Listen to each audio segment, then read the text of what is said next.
Hey guys, कैसे हैं आप सब? And I welcome to all in the second part of the accounting terms. और बच्चों आज हम जो बेसिक टर्म्स हैं उस टॉपिक को आगे बढ़ा रहे हैं.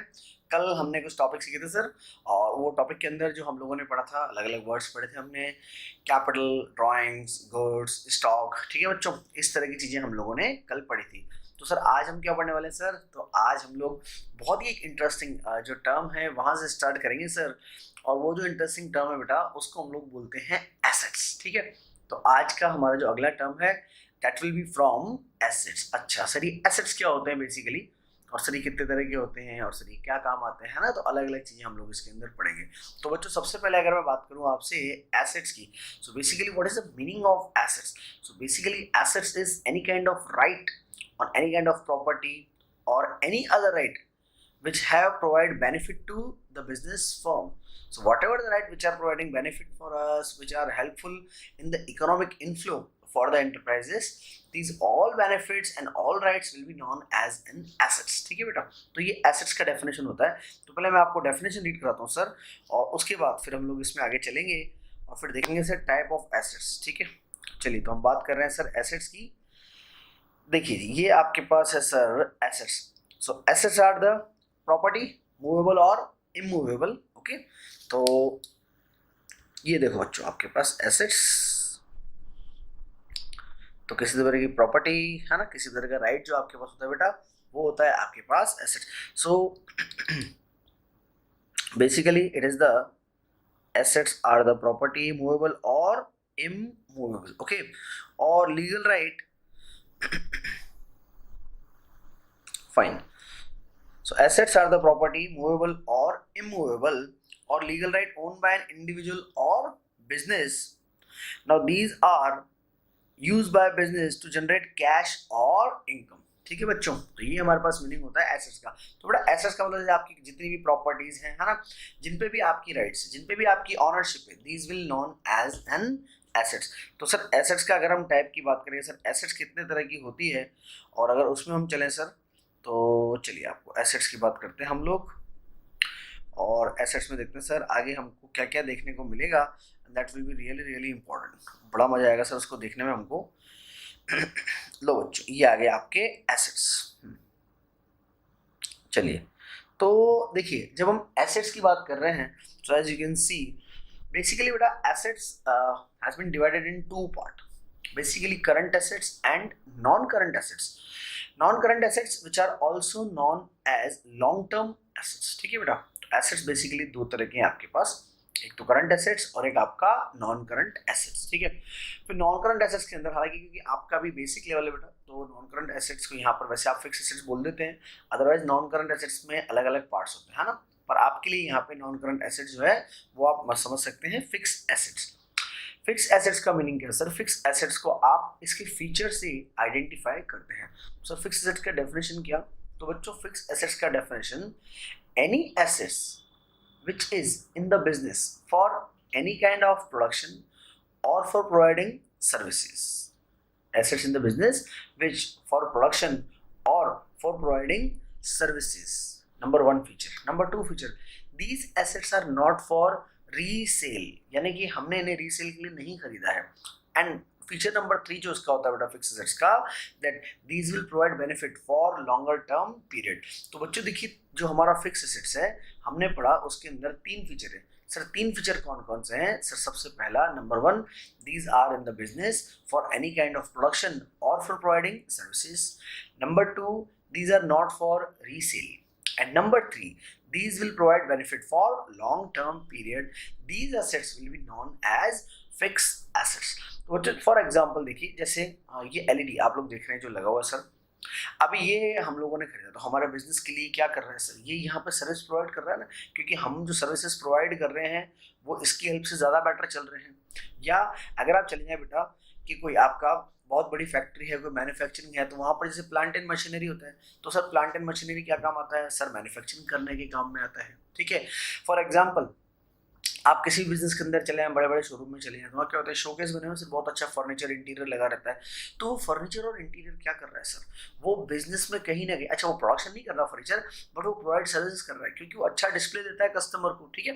तो जितने भी एसेट्स आपके बिजनेस के अंदर हैं, तो चेक करें, या तो प्रोडक्शन और सर्विसेज के काम में आना चाहिए, नंबर 1। तो बट आप कोई सा भी किसी भी बिजनेस के अंदर एसेट्स उठा के देख लें, अगर वो प्रोडक्शन या सर्विसेज के काम में आ रहा है, या तो प्रोडक्शन कर रहा है अगर आप मैन्युफैक्चरिंग यूनिट है, और सर अगर आप सर्विस प्रोवाइडर हैं, तो वो कहीं ना कहीं सर्विस देने के काम में आ रहा है, ठीक है। तो पहला फीचर तो ये होता है बच्चों। दूसरा feature, these assets are not for resale. हमने इसको खरीदा तो सही, लेकिन रीसेल के लिए नहीं खरीदा है। जैसे हमने कल बात करी थी गुड्स की, हमने कहा गुड्स का मतलब any commodity which has been purchase for the purpose of resale.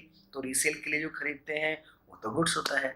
तो ध्यान रखिए, फिक्स एसेट्स जो होते हैं बेटा, उनको रीसेल के लिए नहीं खरीदते थे। जैसे हमने जब एलईडी खरीदा, तो क्या हमारा पर्पस इसको रीसेल करने का था क्या? नहीं बेटा, हमारा पर्पस इसको रीसेल करने का नहीं था। हाँ, वो बात अलग होती है बेटा, जब इनके एस्टिमेटेड जो यूजफुल लाइफ है, जैसे अगर ये टीवी है, एलईडी है, तो इनकी जो भी लाइफ है 3 साल 5 साल, उसके बाद क्या होता है, खराब हो जाती है, फिर आप इसको सेल कर देते हैं, वो एक अलग मैटर है। वो तो आपको क्या है, एट द एंड जब आपके काम नहीं आएगा तो आपको तो सेल करना ही पड़ेगा, ठीक है।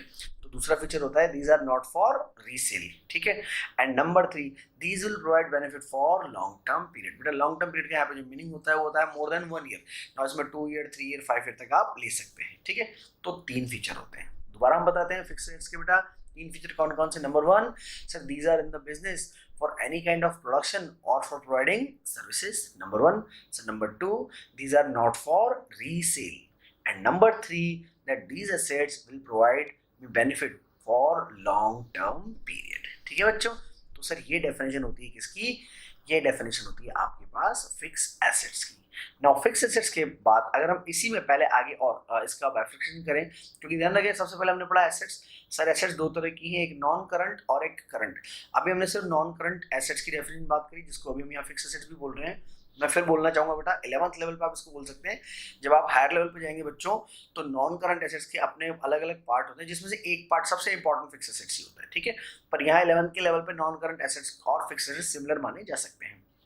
तो सर हमने फिक्स एसेट्स का डेफिनेशन पढ़ा, हमने उसके 3 फीचर्स पढ़े। अब फिक्स एसेट्स को ही और इन डेप्थ में बेटा जब आप एनालिसिस करेंगे तो आपको पता लगेगा कि बेटा फिक्स एसेट्स भी कितने तरह के होते हैं। सर फिक्स एसेट्स होते हैं 2 type. The first one is tangible, the another one is intangible, ठीक है। तो हम बात करते हैं बेटा, देखिए ये जो हमारा फिक्स एसेट्स है नाउ, जिसको हम लोग लॉन्ग टर्म एसेट्स या फिक्स एसेट बोलते हैं, तो सर ये 2 कैटेगरी का होता है। एक होता है सर टेंजिबल और एक होता है बच्चों आपका इंटेंजिबल। अब ये टेंजिबल और इंटेंजिबल में क्या फर्क है बच्चों, ये मैं आपको समझाता हूँ। देखिए पहले बात करते हैं हम लोग टेंजिबल की।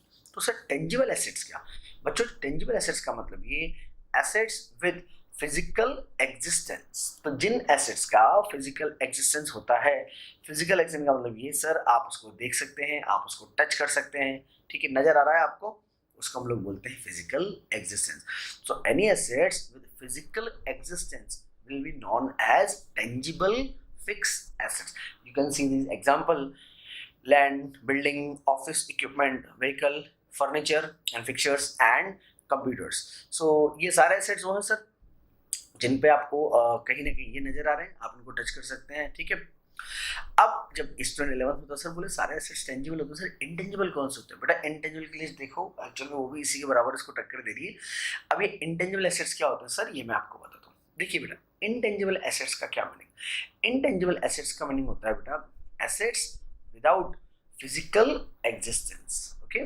सो any assets without physical existence will be known as intangible assets, ठीक है। तो हमने कहा सर फिक्स एसेट्स 2 तरह के होते हैं, एक होता है आपका टेंजिबल और एक होता है सर आपका इंटेंजिबल। टेंजिबल हमने पढ़ लिया जिसका फिजिकल एक्सिस्टेंस होता है, इंटेंजिबल भी हम पढ़ रहे हैं जिसका सर फिजिकल एक्सिस्टेंस नहीं होता है, उसको हम लोग बोलते हैं इंटेंजिबल एसेट्स। ओके सर, बड़ी अच्छी बात है।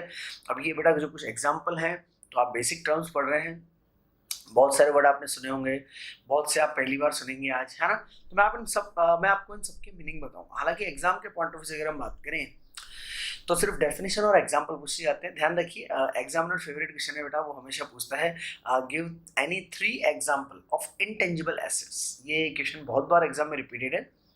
तो सर 3 एग्जाम्पल क्या, हमने तो यहाँ पर 6 एग्जाम्पल दे दिया आपके पास, आप आराम से जो है सारे पढ़ते रहें, समझते रहें। चलिए, तो अब मैं आपको बताता हूँ सर कि इनटेंजिबल एसेट्स के जो एग्जाम्पल है उसमें आप समझें।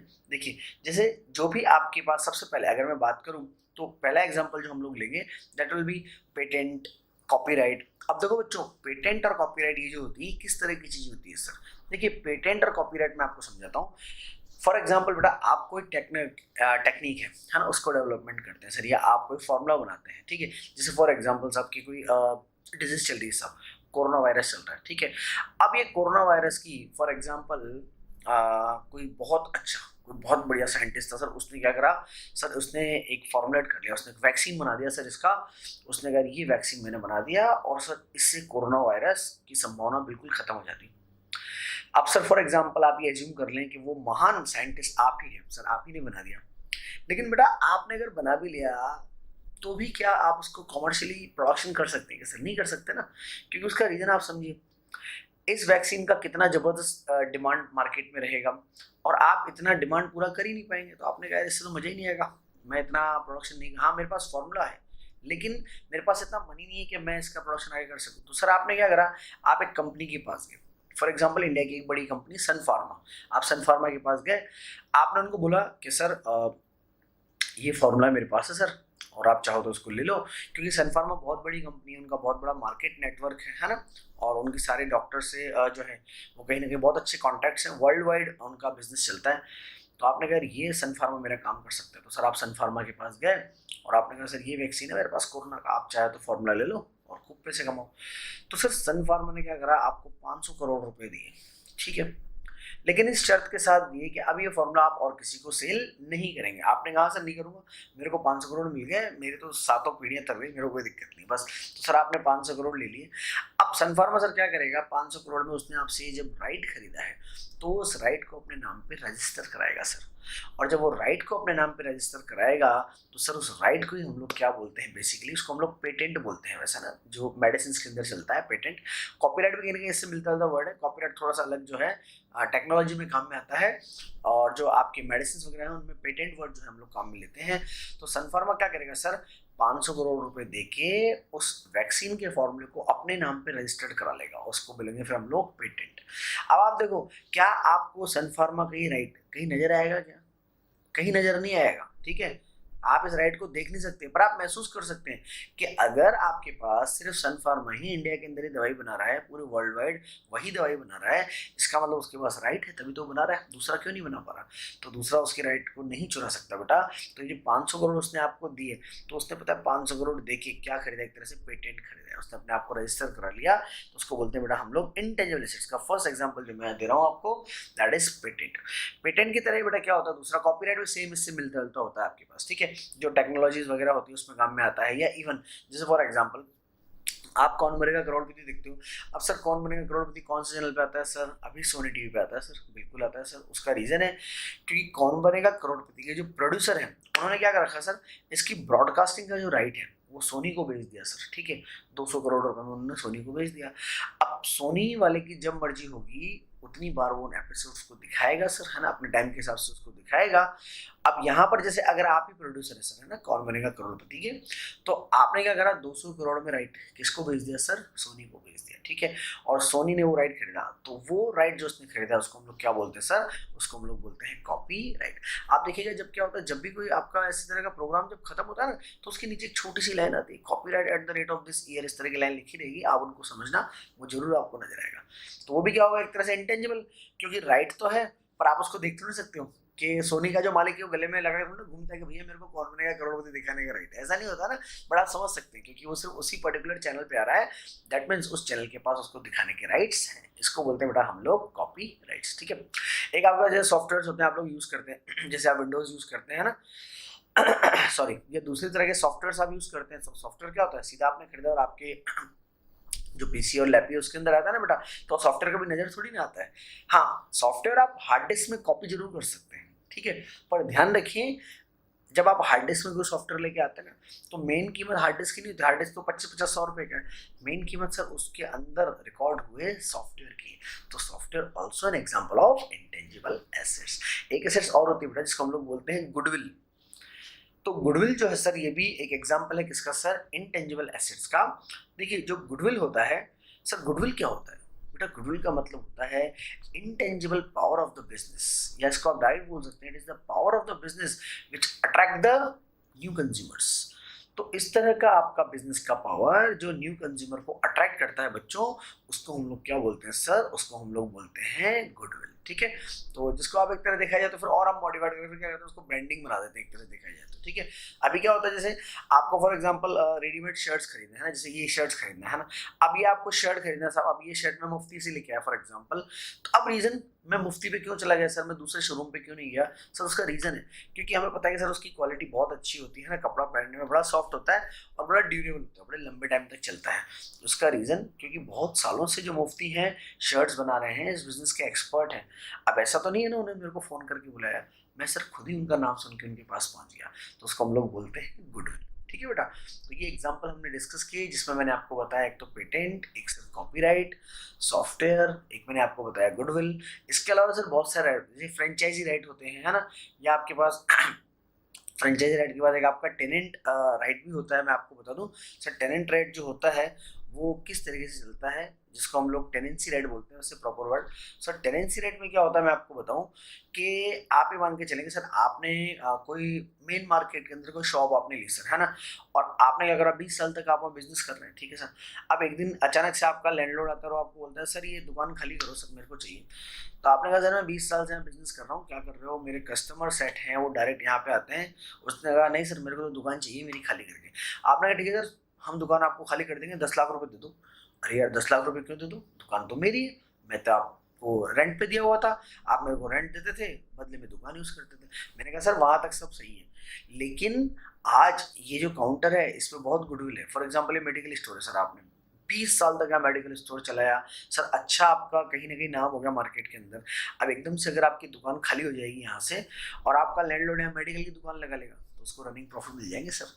तो आप क्या कर सकते हो, उसे टेनेंसी राइट का पैसा आप मांग सकते हैं। तो आप एक टेनेंसी राइट की आपको नजर आ रहा है कि नजर थोड़ी ना आता बेटा, इट इज इंटेंजिबल। ठीक है, तो ये हमारे कुछ एग्जांपल हैं इंटेंजिबल एसेट्स के। तो एग्जांपल आप दे सकते हैं, जैसे सॉफ्टवेयर है, रॉयल्टी है, पेटेंट, कॉपीराइट, फ्रेंचाइजी जो मैं आपको, जिसको हम लोग बोलते हैं ना एजेंसी। जैसे फॉर एग्जांपल आप जिस शहर में रहते हैं, अब आपको अगर मारुति की कार खरीदनी है तो आपको पता है यार ये एक्सेंट कंपनी एक फॉर्म है, वहां मुझे मारुति की कार मिलेगी, तो वो क्या होता है, वो होता है बेटा फ्रेंचाइजी राइट। ठीक है बच्चों, चलिए, तो these are some of the example of intangibles. तो हमने क्या पढ़ा, हमने सर आज का टॉपिक स्टार्ट किया था assets. There are two type of assets, current assets and non current assets. और सर नॉन करंट एसेट्स के दो पार्ट हैं जो हमने समझे, एक आपका टेंजिबल और एक आपका इंटेंजिबल। बेटा नॉन करंट एसेट्स जिसको हमने कहा कि हम इसको फिक्स एसेट्स यहाँ बोल सकते हैं, और सर फिक्स एसेट्स जो होता है सर उसकी डेफिनेशन मैंने आपको बताया सर, तीन मेन चीजें हैं। These are useful for any kind of production and providing services. Number 2, these are not for resale. And number 3, these will provide benefit for longer term period. ठीक है, फिर हमने कहा सर एसेट्स दो तरह के होते हैं, एक टेंजिबल होते हैं और एक इंटेंजिबल होते हैं।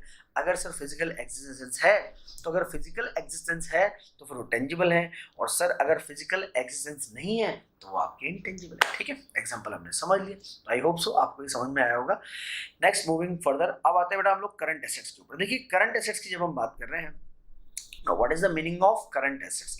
बच्चों करंट एसेट्स का मीनिंग होता है any assets in the business which are for resale, or these will provided into cash, or these will be converted into cash within the time period of 1 year।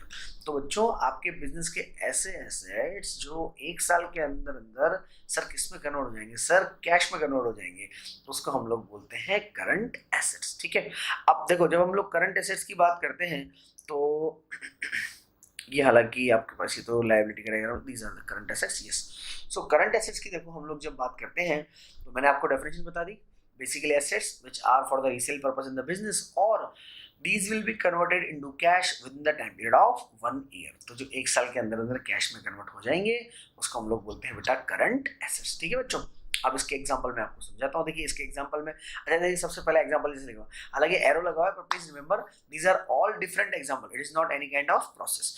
तो अगर हम बात करें, देखिए सबसे पहले जैसे आपका cash and cash equivalent. Cash का मतलब आप समझते हैं, समझने की जरूरत नहीं, बड़े समझदार हैं आप लोग। कैश इक्विवेलेंट का मतलब जो कैश की तरह होता है बेटा, इसमें आप ले सकते हैं for example cash at bank, तो आपका बैंक में कैश रखा हुआ है, that is also cash equivalent होता है बेटा उसका, ठीक है। तो कैश इन कैश इक्वलेंट होता है। एक आपके मार्केटेबल सिक्योरिटीज, ये शेयर्स वगैरह होते हैं बेटा, स्टॉक मार्केट शायद आपने कभी नाम सुना हो, तो वहाँ आपके जो इन्वेस्टमेंट होते हैं जिनको आप फटाफट बेचते हैं ना, तो अगर आप फटाफट बेचते हैं तो 3 दिन में बेटा उसका पैसा आपके पास जाता है ना, उसको हम लोग बोलते हैं marketable securities. Then account receivable लिखा हुआ बेटा, इसमें एक वर्ड मैं आपको पहले समझाना चाहूंगा, डेटर्स है ना, और एक होता है बिल्स रिसीवेबल।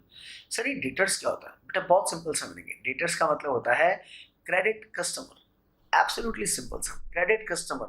क्रेडिट कस्टमर का मतलब बेटा वो कि जिस पर्सन को आपने गुड सेल तो किया है लेकिन क्रेडिट में सेल किया। कल हमने बात करी थी बेटा क्रेडिट सेल की, मैंने आपको एग्जांपल बताया था, मैंने कहा भाई सेल जो होता है वो 2 तरह का होता है। कैश सेल, कैश सेल का मतलब क्या, जैसे फॉर एग्जांपल कि सर मैं ये मोबाइल खरीद के लाया सर, ठीक है। अब जिस शॉप से मैं मोबाइल खरीद के लाया, अगर मैंने उनको ऑन द स्पॉट पैसे दे दिए तो हो गया कैश सेल, है ना। लेकिन अगर मैं उनके यहाँ से ये मोबाइल लेके आया, मैंने कहा बच्चों सॉरी, मैंने उसको शॉपकीपर बोला कि सर मैं आपको इसके जो पैसे हैं वो 1 महीने बाद दूंगा। उन्होंने कहा सर कोई दिक्कत नहीं, आप हमको पैसे 1 महीने के बाद दीजिएगा। तो बेटा मैं उस मोबाइल बिजनेसमैन के लिए हो गया एक तरह का डेटर, क्योंकि मैंने मोबाइल क्रेडिट में लिया है बेटा और पैसे मैं 1 महीने बाद दूंगा, ठीक है। तो डेटर का बड़ा सिंपल सा मतलब होता है बेटा, the person to whom we have sold the goods on credit basis. बेटा ऐसा पर्सन जिसको आपने गुड्स बेचा तो है, पर कैसे बेचा है, क्रेडिट में बेचा है, ठीक है। और उस पर्सन से आपको पैसा लेना है बच्चों, तो उसको हम लोग बोलते हैं डेटर्स, है ना। DEBTOR ये स्पेल होता है इसका, डेटर, ओके। चलिए डेटर के बाद आएगा आपका इन्वेंट्री स्टॉक। कल हमने इसकी बात करी थी बेटा, गुड्स मैंने बताया था, commodity which has been purchase for resale purpose, है ना, उसको हम लोग गुड्स बोलते हैं। और गुड्स के जितने यूनिट आपके पास अवेलेबल है उसको हम क्या बोलते हैं, स्टॉक। अब देखो सर सिंपल सी बात है, जो स्टॉक होगा ऐसा तो नहीं है, जैसे हमने कल दुकान लगाई थी, रेडीमेड शोरूम लगाया था सर हमने कल, बहुत बड़ा, है ना, हमारे एग्जांपल के साथ में। तो आपने जो रेडीमेड शोरूम लगाया तो उसमें बेटा आप जो स्टॉक लेके आओगे, क्या वो स्टॉक ऐसा होगा क्या कि सर आप एक बार गए और आप जहाँ से गुड्स खरीदते हैं, जहाँ से अपना रेडीमेड खरीदते हैं, ऐसा तो नहीं ना आप उसको बोलेंगे सर एक काम करो इतना सारा दे दो, 1 साल तक दोबारा आना ही नहीं पड़े, नहीं कर सकते बेटा। आप जब गुड्स खरीद के लाते हो ना, तो 15 दिन या 1 महीना या 2 महीना बस मैक्सिमम इतना स्टॉक लेके आते हो, क्योंकि फिर क्या होगा, पुराना वाला जो है जैसे आपने स्टॉक लिया बेटा वो बिकेगा, फिर क्या होगा, फिर अपन नया लेके आएंगे, फिर वो बिक जाएगा, फिर अपन नया लेके आएंगे, तो ये प्रोसेस तो कंटिन्यू आपका चलता रहता है। तो ध्यान रखें, आपने क्या करा, गुड्स खरीदा, गुड्स खरीद के क्या करा, आपने कस्टमर को बेचा, फिर वो कस्टमर क्या करेगा, यानी कि जो डीटर है वो आपको पैसा देगा, या फिर वो कैश में ले गया है तो आपने कैश सेल्स कर दिया। तो आप देखो आपने जो स्टॉक खरीदा, खरीदने से लेके और फिर आपने उसको सेल किया और उसकी अमाउंट की रिकवरी, इस पूरे टाइम पीरियड में ज़्यादा से ज़्यादा महीना, 2 महीना, 3 महीने, इससे ज़्यादा नहीं लगेगा। सो stock also converted into cash with in the time period of 1 year, ठीक है बच्चों। स्टॉक के बाद एक आपका है प्रीपेड एक्सपेंसेस, ठीक है। तो प्रीपेड एक्सपेंसेस जो है मैं आपको बताता हूँ, any expenses which has been paid, any expenses which has been paid in advance, so these expenses will be known as prepaid expenses बच्चों, ठीक है। तो जो आपने एक्सपेंस एडवांस में दे दिया है उसको हम क्या कहते हैं, prepaid expense, that is also part of current assets. अच्छा सर फॉर एग्जांपल बड़ा आसान है बच्चों, आप तो अपनी जेब में लेके घूमते हो, जो आप अपनी जेब में लेके घूमते हो उसको बोलते हैं मोबाइल, और मोबाइल में जो आप टॉप अप कराते हो उसको क्या बोलते हैं बेटा, उसको बोलते हैं हम लोग प्रीपेड बोलते हैं ना, कि प्रीपेड कनेक्शन है हमारे। प्रीपेड कनेक्शन का मतलब क्या होता है, सर आपने रिलायंस जियो का, एयरटेल का जो भी कनेक्शन आपने ले रखा है, आपने उसको टॉप अप कराया, पहले पैसे देने पड़ते हैं सर, बाद में सर्विस प्रोवाइड आपको मिलती है। जैसे फॉर एग्जांपल आपने 500 रुपये का टॉपअप कराया है ना, या 399 का हम लोग जो कराते हैं अराउंड, सर 3 महीने का चलता है, तो एक्सपेंस तो 3 महीने का है, लेकिन सर पेमेंट तो उसका आपने आज ही दे दिया ना, तो उसको हम लोग बोलते हैं बेटा prepaid expense. So any expense which has been paid in advance, तो जो खर्चा आपने आज एडवांस में पे कर दिया है उसको हम लोग बोलते हैं प्रीपेड एक्सपेंस। या फॉर एग्जांपल आपके शॉप पे मान लीजिए कि कोई एम्प्लॉय काम करता है बच्चों, अब कोई एम्प्लॉय काम करता है, उसने कहा सर मेरे घर में प्रॉब्लम है, सर मेरे को प्लीज़ आप 3 महीने की सैलरी आज ही दे दो। जैसे फॉर एग्जांपल आप अप्रैल महीने में हैं, तो अप्रैल महीने की आप की बात करें, उसने कहा सर आप तो मेरे को अप्रैल, मई और जून, सर आप तो मेरे को तीनों महीने की जो सैलरी है वो तीनों महीने की सैलरी सर आज ही दे दो, मेरे को पैसे की बहुत रिक्वायरमेंट। हमने कहा ठीक है यार, पुराना एम्प्लॉई है, दे देते हैं इसको। तो बेटा आपने उसको जो सैलरी का पेमेंट किया है, एडवांस पेमेंट किया है बेटा, उसको आप लोग क्या बोलेंगे, उसको आप लोग बोलेंगे प्रीपेड सैलरी, ठीक है बच्चों। तो तो ये होता है आपका प्रीपेड एक्सपेंसेस। तो मैंने आपको देखिए कुछ एग्जांपल जो है वो बताए हैं इसके प्रीपेड के। तो आज की देखिए हमारी जो क्लास है वो देखो एक ही वर्ड में पूरी डिवोट हो गई, और सर हम लोग बहुत आराम से, इसीलिए मैं आपको पढ़ा रहा हूँ ताकि आप चीज़ों को समझ पाएं। देखिए अगर इंटेंजिबल एसेट्स का देखिए मैंने मीनिंग आपको बताया है, तो प्लीज समझिए आप। इंटेंजिबल एसेट्स का मीनिंग आपसे कभी नहीं पूछा जाएगा बेटा, I am quite sure, 99.99% I am sure कि आपके टीचर कभी आपसे इंटेंजिबल एसेट्स का मीनिंग नहीं पूछेंगे, एग्जाम में कभी क्वेश्चन नहीं आएगा। पर सर हमारा लॉजिक सिर्फ एग्जाम के पॉइंट ऑफ व्यू से तैयारी करना नहीं है सर, हमारा ऑब्जेक्ट हमेशा से ये है कि आप जो पढ़ रहे हैं बच्चों, वो एक एक वर्ड आपको पता होना चाहिए सर, आपको उनके लॉजिक्स पता होने चाहिए कि अगर पेटेंट है तो सर ये क्या होता है, कॉपीराइट है तो ये क्या होता है, फ्रेंचाइजी राइट्स है तो ये क्या होते हैं, टेनेंसी राइट्स क्या होते हैं। तो इसीलिए मैं आपको टाइम डिवोट करके इसलिए बताना चाहता हूँ सारी चीज़ें, ताकि आप कहीं ना कहीं कुछ बेहतर पढ़ सके सर। क्योंकि सिर्फ पास होना मेरे ख्याल से आपका ऑब्जेक्ट नहीं होना चाहिए बच्चों, आपका ऑब्जेक्ट हमेशा ऐसा होना चाहिए कि सर हम लोग जो भी चीज़ पढ़ें वो लॉजिक्स के साथ पढ़ें। सर लॉजिक का पढ़ा अगर आप पढ़ेंगे ना तो आपको ज़िंदगी भर काम आएगा, आप कभी भी नहीं भूलोगे। लेकिन बच्चों अगर आप मगअप करोगे, आप रट्टाफिकेशन करोगे, तो प्लीज़ रिमेंबर आप उन चीज़ों को जल्दी भूल जाएंगे। ठीक है बच्चों, तो आई होप सो आप लॉजिक के साथ पढ़ेंगे, और हम लोग नेक्स्ट क्लास आगे कंटिन्यू करेंगे जिसमें हम लोग आपको जो बची हुई हमारे वर्ड्स हैं, जो अकाउंटिंग टर्म है, उन अकाउंटिंग टर्म का मीनिंग आपको बताएंगे, जितने भी आपके वर्ड बचे हुए होंगे। ठीक है, तो आज के लिए बस इतना ही है। Thank you so much and take good care of yourself. This is signing off Sandeep Dayal.